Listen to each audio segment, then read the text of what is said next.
Abigail Boyd is a New South Wales Legislative Council member, and she's been leading a parliamentary inquiry into early childhood education following her work with ABC journalist Adele Ferguson to uncover the issues, risks to children and drivers, and the increasingly profit-driven ECE system in New South Wales. The inquiry is due to report back, and maybe you'll be able to update us, Abigail. It's due to report back when Abigail returns to Sydney. We're really grateful to Abigail and her team for making time to travel to be with us. And again, as I say, we're so sorry that these extreme weather events have limited our engagement with you. We'll hear from Abigail about her experiences with the inquiry and the ECE system. And as we all know, the New Zealand government is moving to deregulate ECE and create a more business and profit-oriented system here. So we look forward to hearing from the lessons from the Australian experience and about the mechanics of the campaign that you've led to improve quality in ECE from issues to policy change. So welcome, Abigail, and welcome to Aotearoa for your first ever visit, and I understand it's Angus's first ever visit. We warmly welcome you, and we hope you'll come back again when the weather's much better. So over to you. Thank you so much. I just want to say there's a screen in front of me and there's a screen down here as well, so I can share. So if I'm sort of looking around, that's why. But I'm also very very sad that I can't be with you all in person, because it is a very different feel to be able to actually connect with you and talk with you and understand your experiences and be able to then direct my commentary appropriately. But we are going to persist, and what I intend to do is to speak for sort of 20-25 minutes, and then to just open it up for questions, because I think there is so much to tell you about in this area that the only way we're going to get there properly, I think, is if we have that sort of open discussion. So we'll try that. But can I just say I'm so happy to be here despite the weather. Thank you so much to everyone who's been involved in the organisation, and I'm very sorry that your amazing plans have not quite come to fruition. But I hope this will be an excellent summit for you all anyway. So lessons in what not to do, the Australian ECE experience.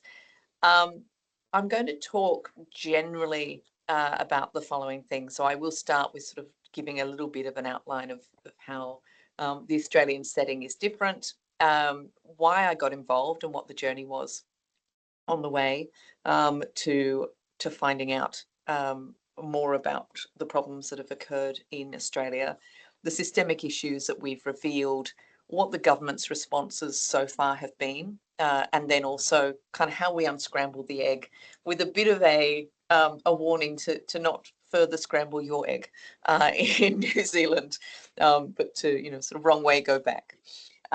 So let's start by talking about the Australian regulatory context. So obviously it's a bit different in that we have federal as well as the state and territories both operating as regulators within the EC, what we call the EC context, but ECE context. So we have an Australian regulator called ASIQA, which is really, it's about setting the standards, but it doesn't do any of the day-to-day compliance or enforcement or even ratings activities.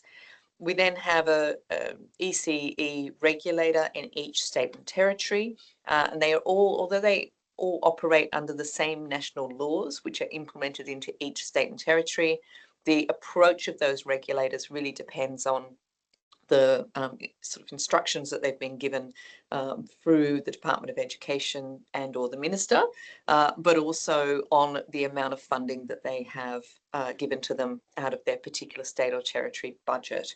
So we have a very different interpretation of the rules and a very different approach from different regulators across different Australian states and territories, which is actually useful in terms of looking at what has worked better in some jurisdictions versus others, and is helpful, I think, for working out how we sort of proceed next. We have an assessment and rating process, which is broadly governed by the rules that a CEQA has put in place. We have a thing called meeting, so each centre is rated as either meeting the standards, exceeding the standards, or what they call working towards the standards, and I would call failing the standards. And we did find that there was, a good number in New South Wales of services that had been not meeting or failing standards for 10, 15 years under the regulator, had never actually got to the point of, and particularly, one of there's 7 different categories of compliance, and one of them, category number 2, is in relation to safety. And most of those that were seen as working towards standards were working towards on the basis of that safety aspect. And I find that particularly shocking, because I would think that keeping children safe is not a aspirational goal, but is rather something that is a bare minimum, and then everything else should be built on top of that.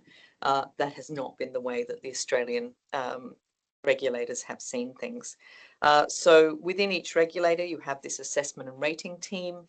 They go out pretty much every 4 to 5 years. In some cases, we found they weren't going out for 8 years at a time, 9 years, to go and actually assess these services under these 7 different categories of performance.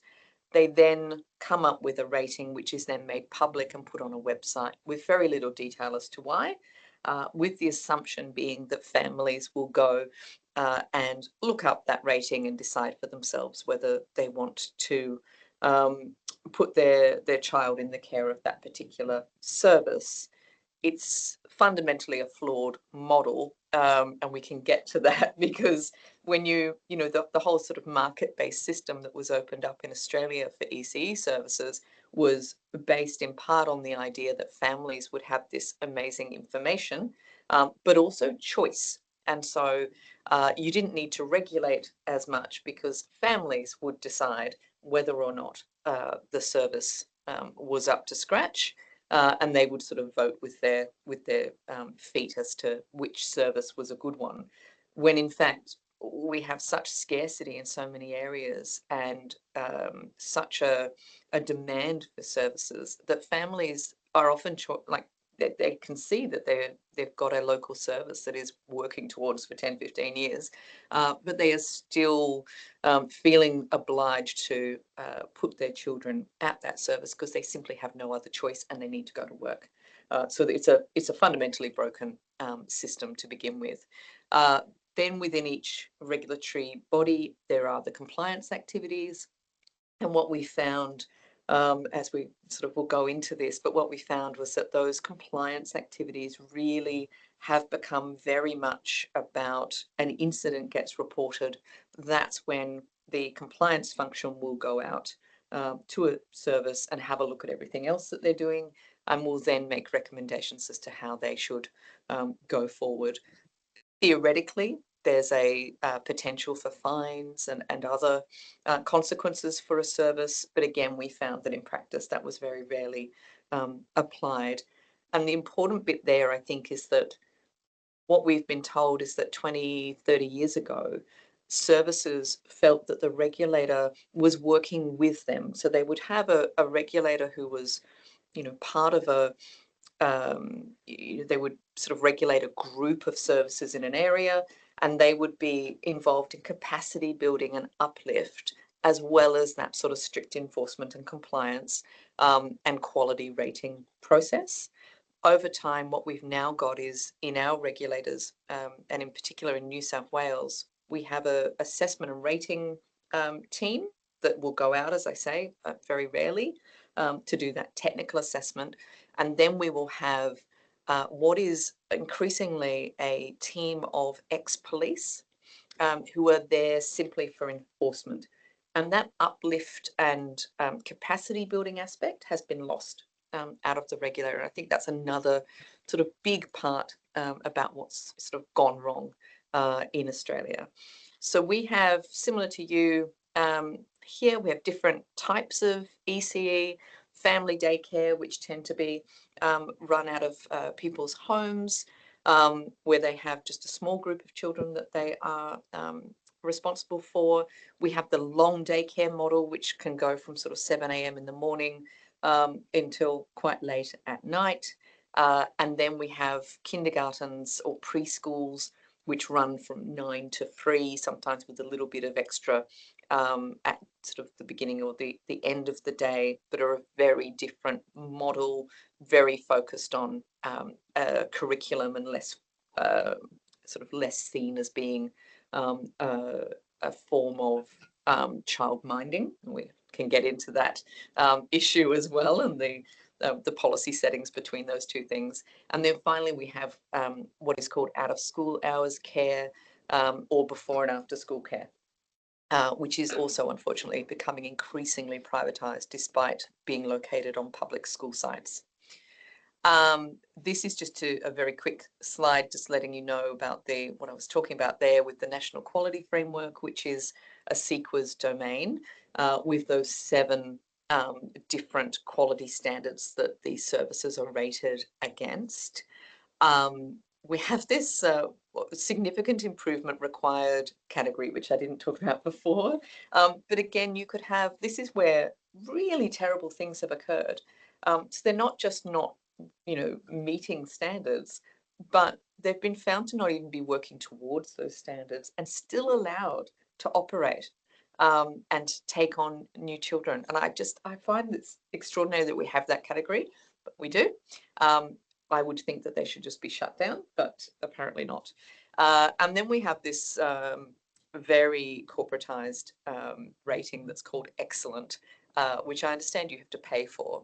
And so you end up with a lot of the private providers going and getting this excellent rating that, of course, there's no conflicts of interest involved with the regulator giving them that. So when it comes to our funding model, we have, ever since the beginning of the 2000s, moved away from a model where we are providing funding for a service as a whole, but instead having a subsidy that follows the child. And this per child funding goes directly to the centres.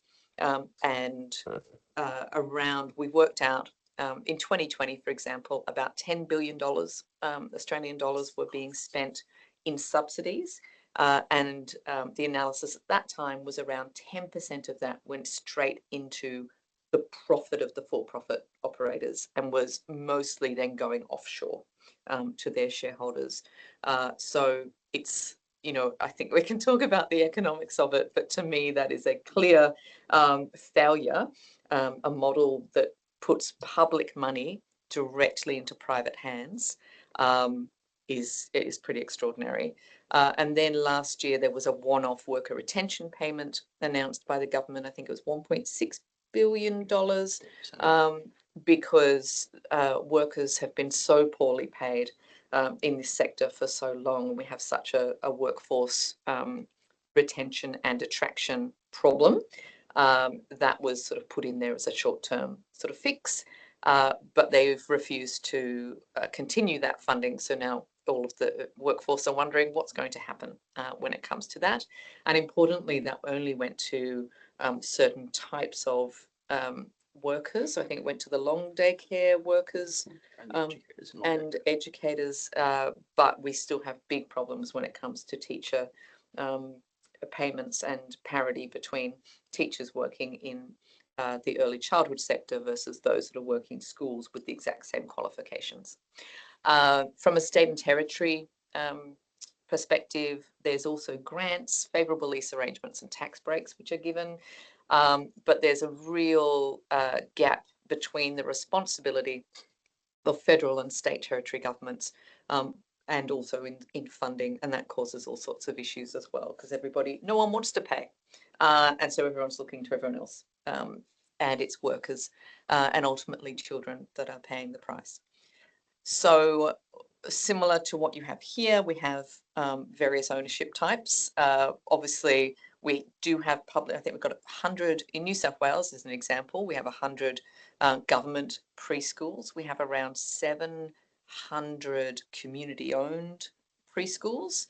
And we also have council-run family daycare or long daycares, which are increasingly being pushed out by for a range of reasons, but mainly because a lot of those sort of state-based subsidies, peppercorn rents, that sort of thing is being taken away from them now. We have not-for-profit operators, predominantly smaller, but we do have a couple of quite large ones.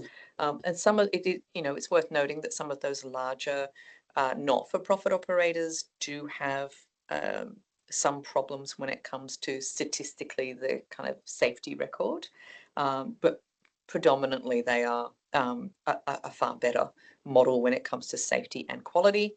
And we have private operators, and making a distinction there between the family run, they have one or two services, they tend to have a qualification themselves in early childhood, or they have experience working in the sector, versus those large listed and particularly private equity backed, which are the bane of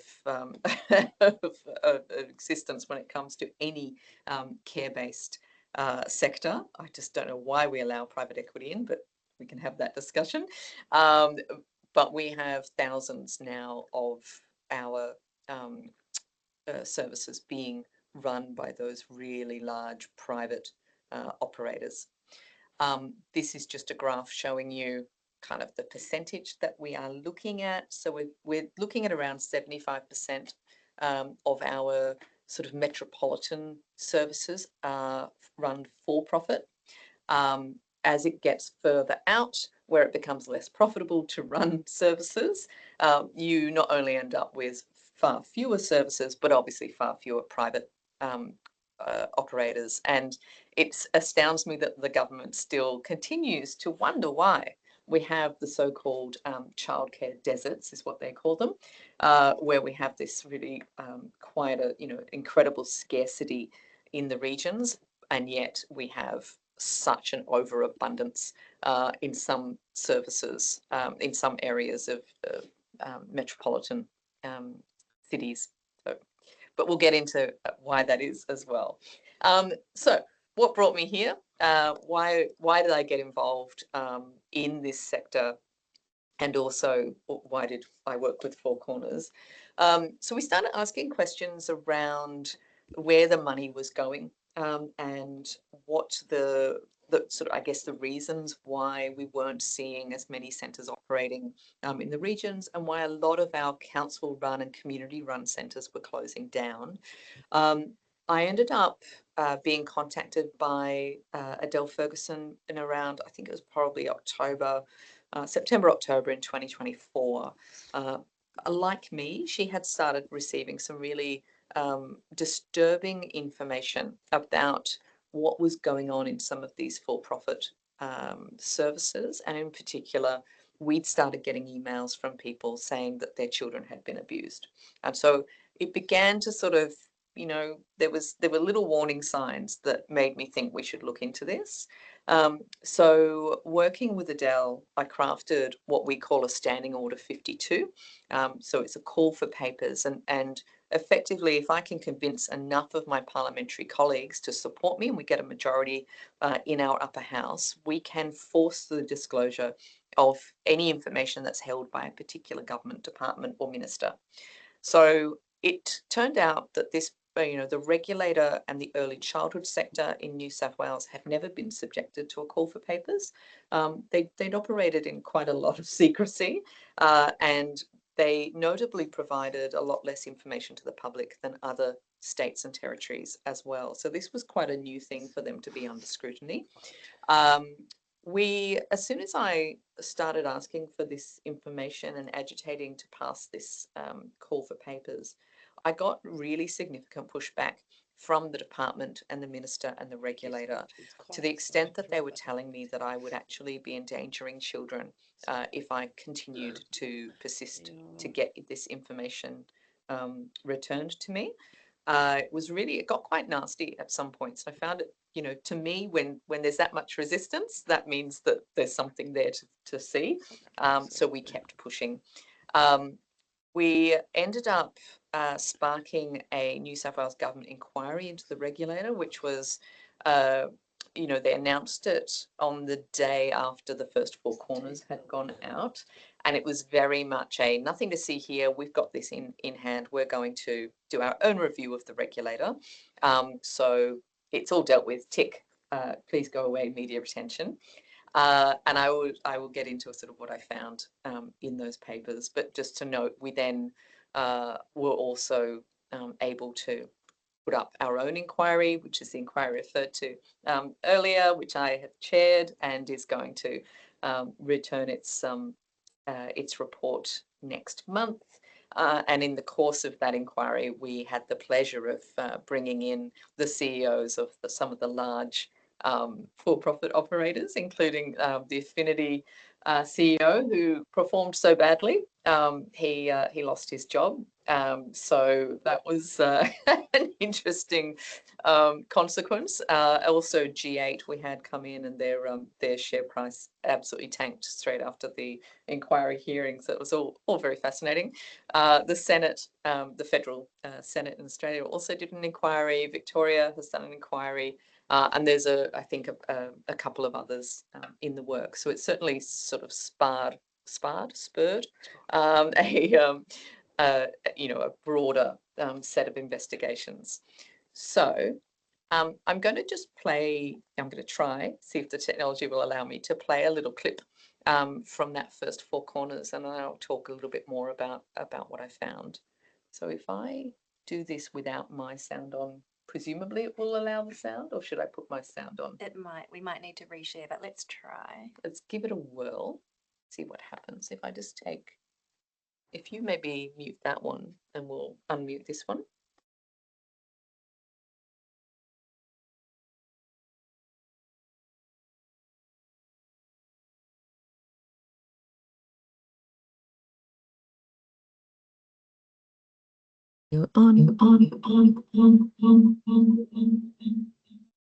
Is that?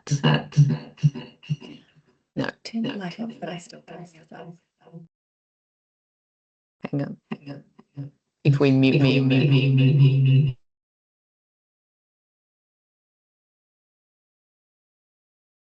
So now let's go back.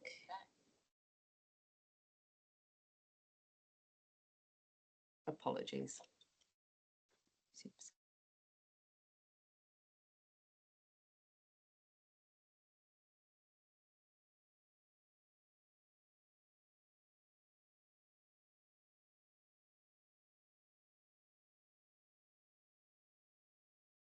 We're just going to reshare the presentation with sound. 1 moment. It'll make Pity feel better.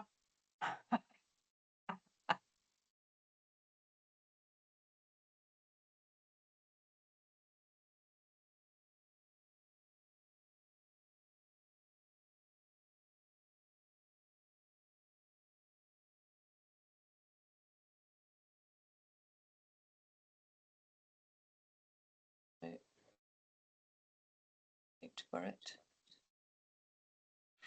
I will do this without. Hang on.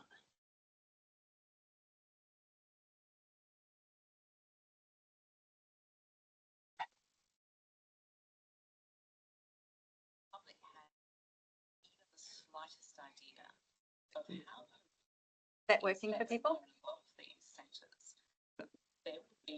Yes, but No. very quiet. Yeah.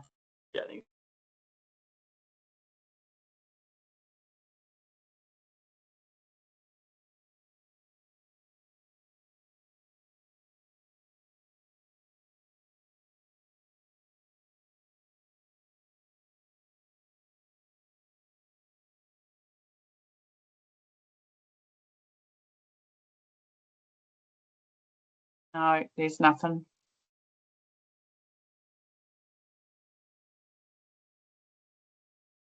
Okay. Let me unmute screen. We'll try again. It's a public. Be laggy as well.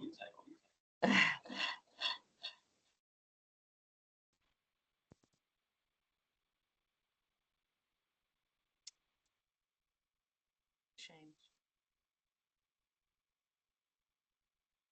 Do you want me to try again?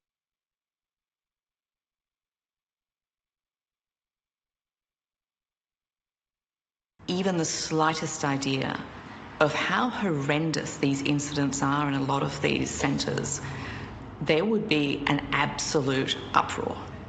And they don't want to have to deal with that. They don't want to have to deal with the angry parents wanting to know why they weren't told earlier that these things were happening at the places they're leaving their children.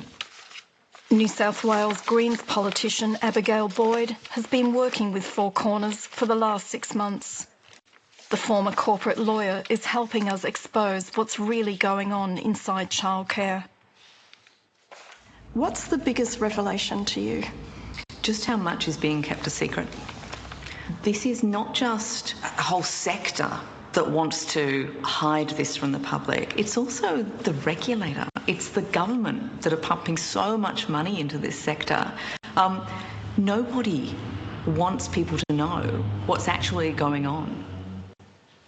To understand what's really going on, we needed to dig into the scale of the breaches and how the regulator was responding. In November, Boyd invoked an SO 52. It's a powerful parliamentary order to release secret departmental documents.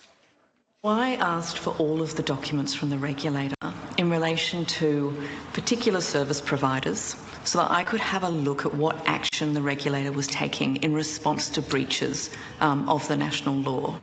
And set aside some time to talk about that. She says the New South Wales government and the department fought hard to block their public release. The worst thing is they have said to me now numerous times that even by asking for these documents, I'm putting children at risk because the regulator will somehow be distracted from their core function by me just simply asking for them to be transparent and accountable.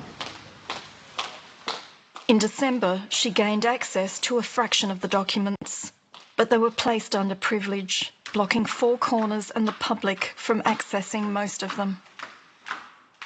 I had this deep pit, this feeling in my stomach of just revulsion and horror. And this is just a smidgen of what we would get if we were to have all of the documents. This is, literally 1,000th of what I asked for. So what sort of things did you discover?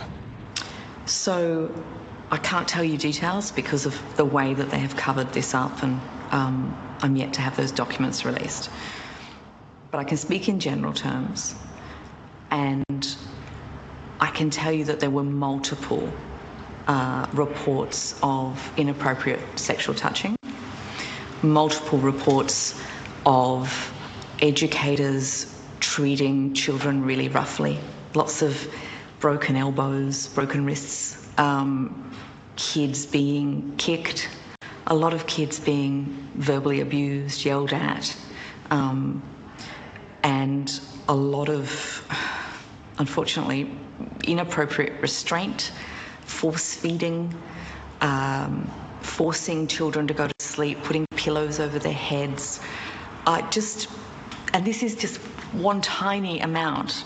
This is just one little snapshot of what is going on in these centres. It's not normal. The New South Wales government recently launched an inquiry into childcare and the effectiveness of the regulator. Do you think that would have happened without your request for the documents? I know it wouldn't have happened without the request for the documents. The education. So, hang on, let me go back and share again in the format.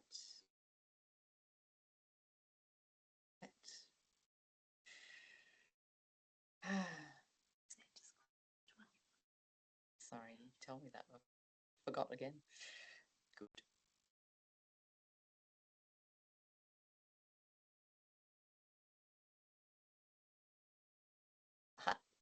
Okay, and we're back. There we go. Thank you. So, yes, so as you would have got the impression from that little clip, I ended up getting a bunch of documents, about 3 boxes worth, that were giving me a little bit of an insight into Affinity's operations, who are owned by Quadrant, and who Quadrant owns which sentence They here? did own Evolve, but Evolve. not anymore. Right. So what I discovered in that that bunch of first documents, which I ended up being in a protracted legal battle to get actually released, and they were released eventually to the public, it was incredibly telling in terms of the systemic issues that it revealed, and I think what was so shocking was how normal those compliance issues were, that these weren't just sort of one-offs. They weren't just sort of a shocking moment in time. They were the result of quite systemic issues that no one had really paid any attention to before.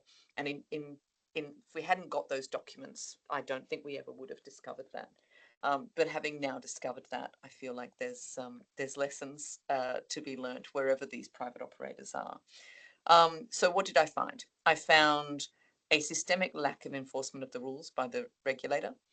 By that I mean, and a lack of consequences for breach of the rules. So we would, for example, every time there was a report in the documents that there had been something quite standard. So for instance, a child had climbed up onto shelving units and had fallen off and broken their arm, and nobody sort of paid any attention and didn't realize until the child was picked up at the end of the day, when they were like, why is my child crying all the time? We don't know. Oh, it turns out they've got a broken arm. The regulator would then go in and have a look at that. They would review the CCTV and they'd say, well, no one was in the room with that child at the time.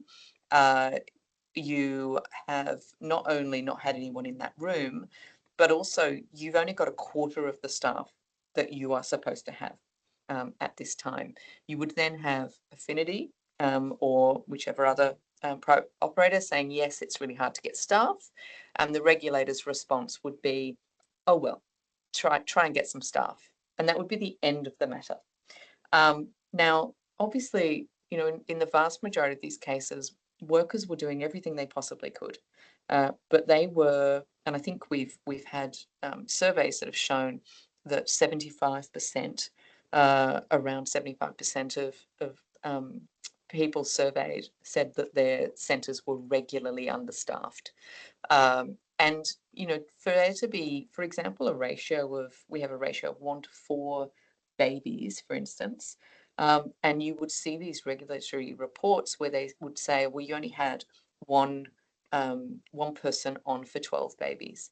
Now, anyone, I don't need to tell you, anyone who just dealing with one baby was sufficient for me. Dealing with 12, there's clearly going to be a safety risk there.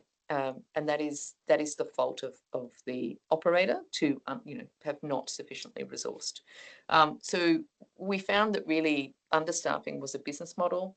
You're talking about multi-billion-dollar corporations who are getting slapped with at most a $200 fine in Australia. And we did a search that found that in 1 year, the regulator had issued fines that were $8,000 in total across thousands of breaches. $8,000 was all that they had fined these multi-billion-dollar companies. It's no wonder that they treated just understaffing, makes them quite a lot of money. And if they do get caught, maybe they get a $200 fine. You don't need to be a genius to work out why they routinely understaff. We also found that there was a lot of people going into these centres with very, I guess, undercooked qualifications. And as part of that, we ended up doing another 7 episodes of a short form 7:30 series on the ABC, one of which looked into these shortcut qualifications and was finding that there were universities and registered training organisations that were going over to places predominantly in Asia and South America, and selling the idea that you could come into Australia with a visa, do a 6-month course only, and then you would be given a spot in an early childhood centre. So there was a lot of people that hadn't really thought about being an educator or a teacher, who were then sort of, finding themselves in these jobs that maybe they didn't really have the love or dedication to. We found an extraordinary amount of casual and temporary workforce. So, you would have these centres that were finding it very hard to have a consistent group of people and a team, who were then using labour hire companies to bring in people who were only working there for a couple of days at a time, maybe working at 10 centres, in any given month. They didn't know the children, they didn't know what their medical plans should be, and they really weren't accountable then for whatever they were doing. And we'll get into it, but a lot of the child sexual abuse perpetrators were on that sort of casual temporary arrangement. We found that they were skimping on food, facilities and resources. So, there was like feeding children for 40 cents a day, very similar to what we found in our aged care sector as well, that sort of, and, doesn't, again, take a genius to work it out. If you are a large company that is, particularly if you're backed by private equity, you've come in, your whole point is to make profit. You've got an amount of fees coming in, and you can increase the fees a little bit, and they certainly have been increasing fees, but most of that profit is to be found in cutting costs. So you cut your workforce, but you also cut the amount you're spending on food. The facilities, we were finding a lot of, again, in these for-profit centres that had, maybe a few hundred centres across the state, that when the people working at those centres would call and say, look, we've got this broken decking outside, or there's some other facilities issue, that it would take months and months for head office to finally get back to them and fix things. So that real sort of gap between responsibility being at that centre level, but all of the funding and the money and the decision making being held at a sort of head office level. Again, resources. We've read a lot of, I guess, where the regulator had gone out and found that resources were being kept in locked rooms because they were only brought out for when the regulator came by on an announced visit, or there was a ratings and assessment process. That's when they'd bring out the good stuff. Even we heard from whistleblowers who were telling us about how Affinity, for instance, would get their sort of best workers to bring all of the new toys around to whichever centre was being inspected at the time, so that they could make it look like they had the resources that they did not have. So what we also found was this, having then got the data, was this clear correlation between the for-profit model and low quality services. So these for-profit entities had far greater incidents of breaches of the rules, and in particular those really serious incidents. A lot of, to put it, I guess, diplomatically, educators and teachers losing their cool. Again, if I was in a room full of 12 babies, I can see the frustration, but also just bad actors being able to really get away with whatever they wanted to in centres. And then we began to investigate what I call the corporate leeches, which are the other corporate profit-making entities that are now leeching off of the early childhood sector in Australia.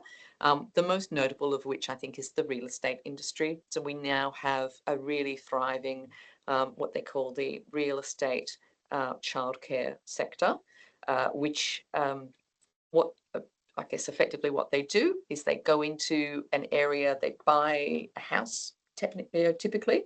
They might buy it for a few $100,000. They build an early childhood centre there. They get the regulator to shortcut a bunch of their approvals. They get exemptions or waivers from half of the requirements. So they're building what we call kiddie prisons, where they'll have like 4 stories, where they could have 400 places in that particular service. They get it approved for that, and then they lease it out on a per child basis. So each child could be, seen as being sort of $700 a week or something along those lines. You times that by how many places you've got available, and you then lease it out to the early childhood operator. So that sort of, our children having a dollar sign on their heads has resulted in this increased leasing and fees. And you often find that those corporations are connected to the early childhood service provider as well. So the early service provider can say, well, we're not making a profit. We don't have, we've just got this incredibly expensive lease that we have to pay. So please, government, can you give us some more subsidies? And please, parents, can you add some more fees on top so that we can pay what is effectively our sister company this incredible lease. And the amount of the lease typically is a 15-year lease, and it will be seen to ratchet up significant amounts over each year, so that the lease it's built in that the lease will just keep going. And that has created a really horrific situation where we've seen just, the fees just keep going up and up, and the quality goes down. The labour hire firms, again, a lot of these are sister companies of the early childhood service providers, and they charge a fortune for this casual staff, and then they do poor checks and balances, and this is, as I said, one of the places where the perpetrators are able to get in, and then these registered training organisations that are providing fast track training as well.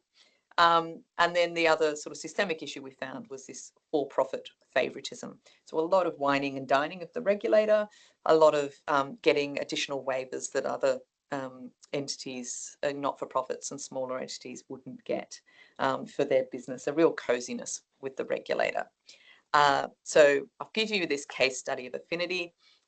So they're on their second private equity owner. And as I said, the whole purpose of private equity is to squeeze as much profit out as possible by reducing your costs, increasing your fees, and then selling it off. So it was previously owned by Anchorage Capital. They tripled their investment in 7 years. They took $440 million profit on that sale, which they just gave directly to their offshore investors.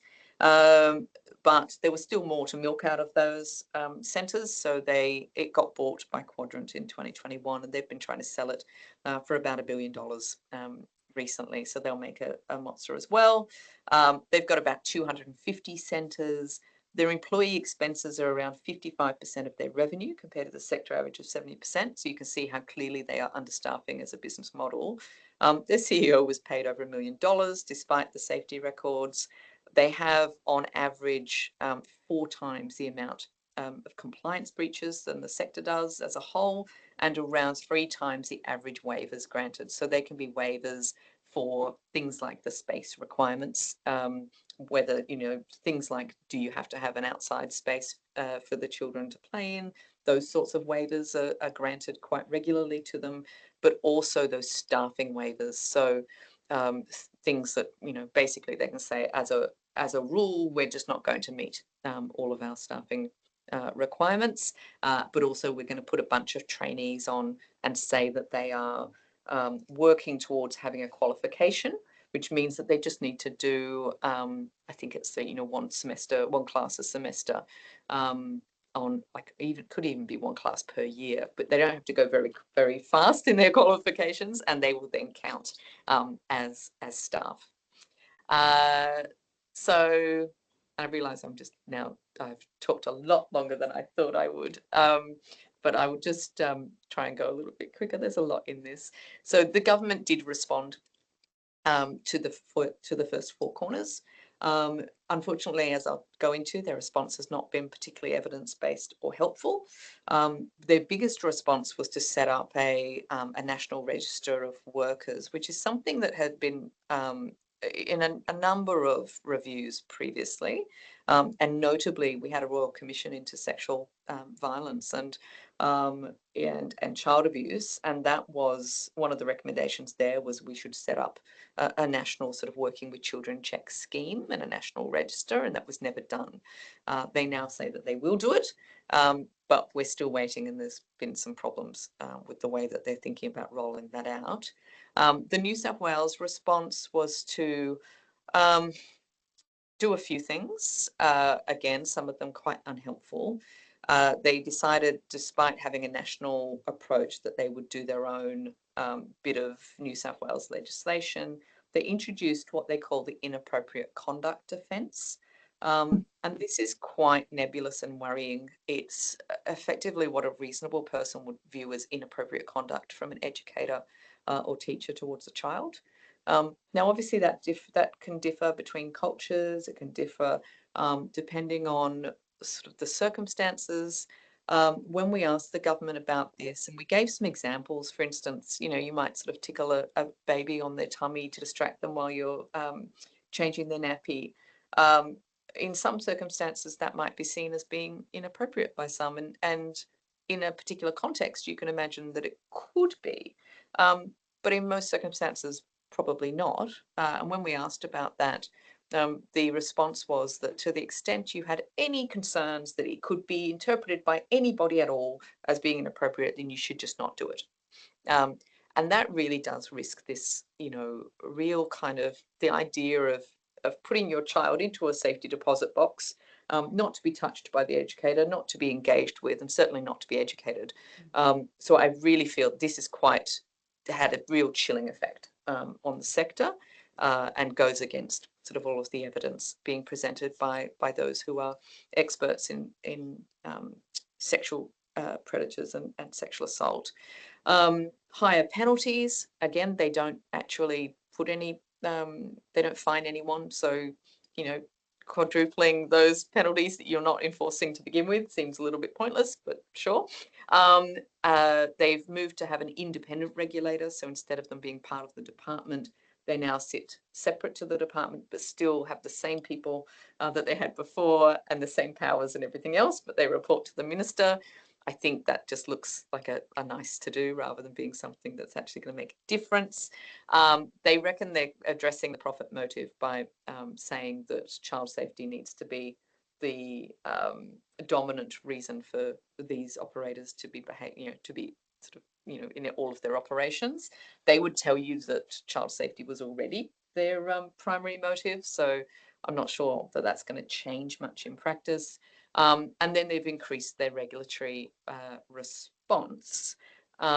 Now, immediately following that first four corners, we had on a quarter-on-quarter, so that 3 months versus the 3 months, the 3 months before versus the 3 months after, they did increase their compliance, as you can see on the slide.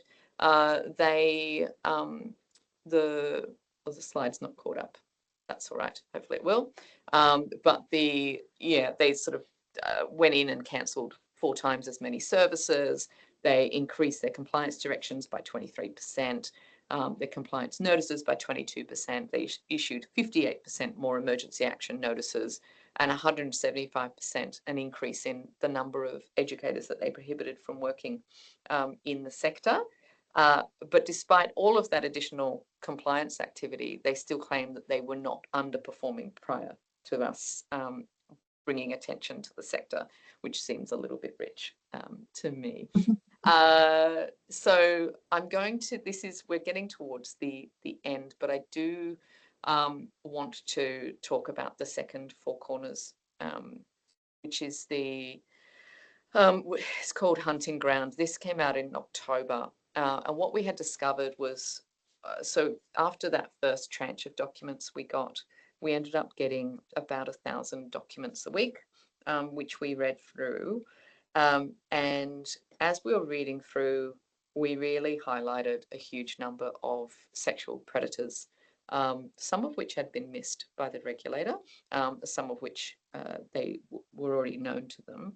And we also had at that time a couple of high-profile cases of sexual predators who had taken advantage of the loopholes in early childhood regulation. So we decided to do a second Four Corners on that, because we felt that the regulatory response was so far inadequate to keep children safe. So hopefully I can play this one and it will work. It's not working.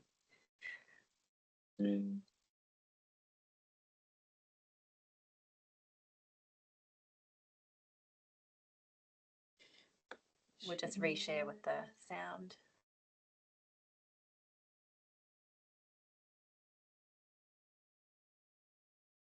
People want to get up and stretch.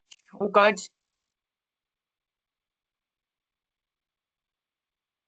Are we ready? Happening behind those closed doors. There is no one stopping these pedophiles. Why wouldn't it keep happening?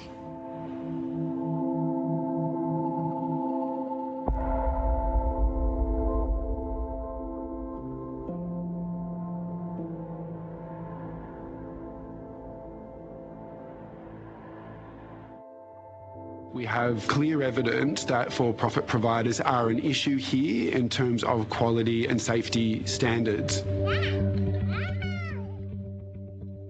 By law, centres must meet child-to-staff ratios. But with wages the biggest cost, some providers cut corners, leaving children under-supervised. Almost anyone can enrol online and be placed in a centre within days.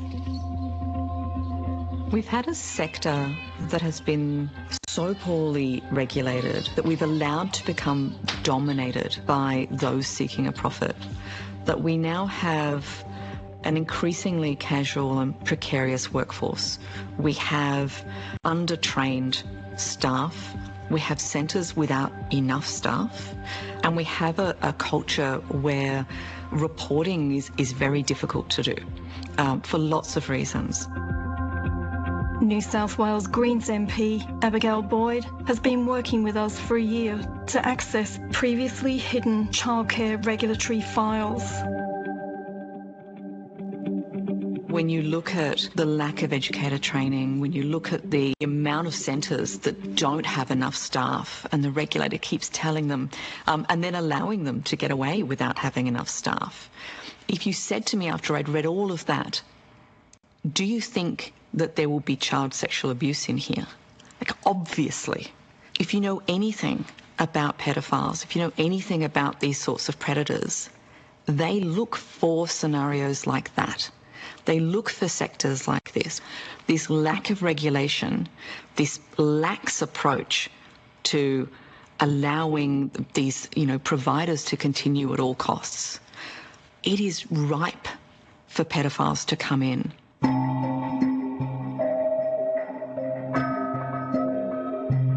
The regulatory files paint a damning picture. Page after page of centres breaking the rules. Poor staffing, ratios breached, and hundreds of centres breaching child safety laws.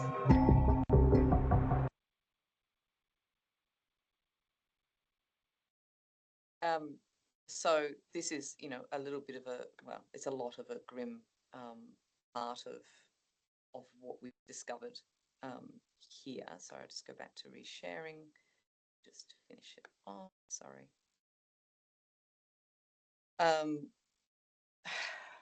It's what was most shocking about the revelations we had when it came to the number of predators in the sector was just that they weren't being caught by the sector, they were being caught by police, particularly, at this sort of global network of police that are looking at child predators, child sexual assault perpetrators. And those pedophiles were being caught because they were filming themselves, putting it online, and then these international investigators were identifying what country they were in, letting the country know, and then the local law enforcement going and trying to track them down based on what they could see in the background.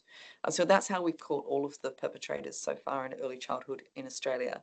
And that is, there's kind of two lessons there. One is it could be happening anywhere and probably is happening everywhere, but also that our systems are clearly inappropriate and inept when it comes to stopping these things happening ourselves.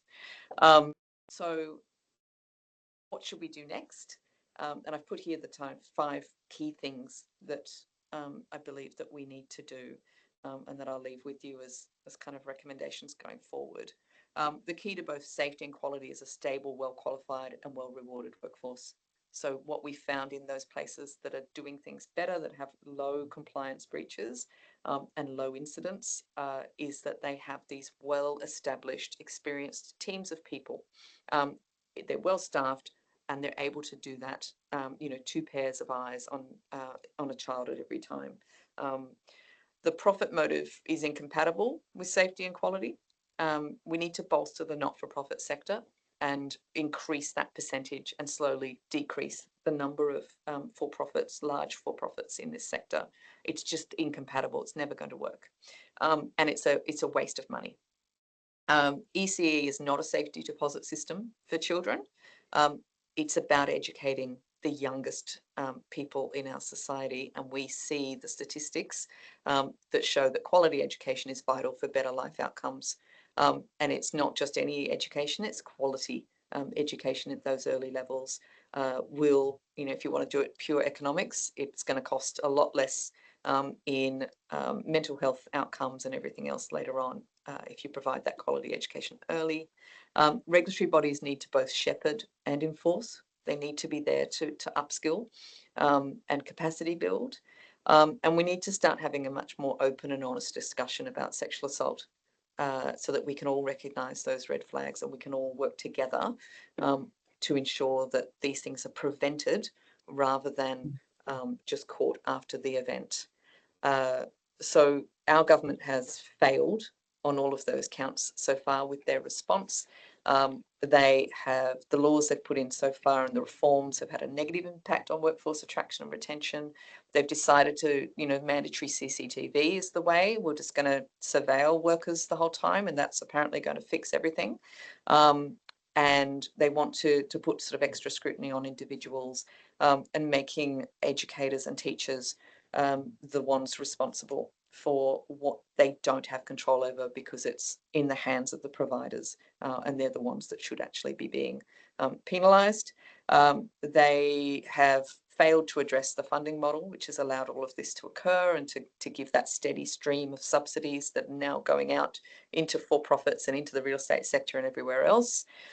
They've failed to rein in the profit motive because you just simply can't do that, and that they need to recognise that.